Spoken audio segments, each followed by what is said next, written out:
Wow super excellent super Parvathi. చాలా చక్కగా పాడావు పార్వతి. ఇక తాంబూలం తినొచ్చు నువ్వు.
ఇంకొద్దిసేపట్లో ఇది చస్తుంది.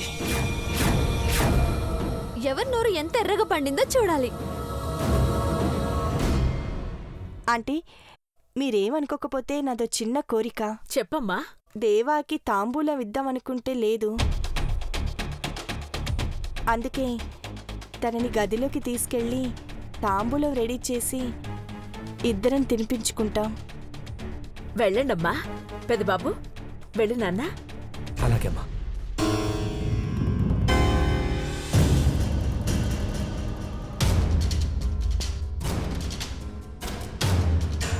పిన్ని సాంగ్ మాత్రం ఎక్సలెంట్ గా పాడావు కదా మామ్. పెద్దబాబు గారిని ఆ రాక్షసి గదిలోకి ఎందుకు తీసుకుపోనాది? నవలవే. తాంబూలం బాగా నమిలి విషపు రసాన్ని మింగే 5 నిమిషాల్లో గుడ్లు తేలేస్తావు.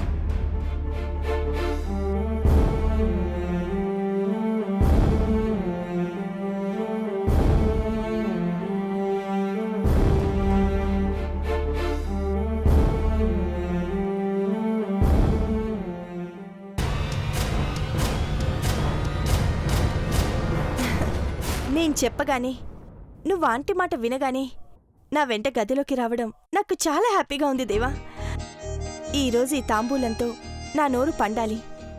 అలాగే శాంతి ముహూర్తంతో నా కడుపు పండాలి. ఇక ఆ ముహూర్తం పంతుళ్ళ చేతుల్లో లేదు, నీ చేతుల్లోనే, నీ కౌగిల్లోనే ఉంది. భార్యాభర్తల మధ్య ఎడబాటు ఉండకూడదు. ఈ 4 గోడల మధ్య తడబాటు మాత్రమే ఉండాలి. అర్థమైందనుకుంటాను. నువ్వు నేను ఇక్కడ సంతోషంగా ఉండాలి. అక్కడ అక్కడెక్కడ నీలాంబరి? ఏం జరుగుతుంది? ఏం లేదు దేవా, ఏం లేదు.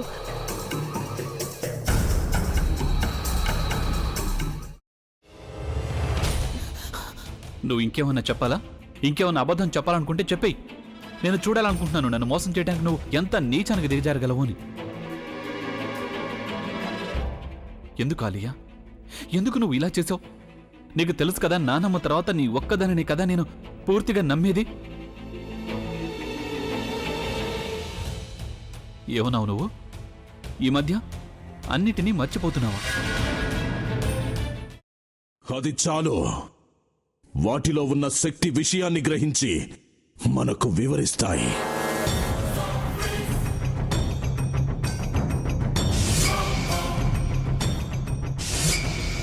ఎవరూ ఆ దండ విప్పొద్దు, గది తలుపులు తెరవద్దు.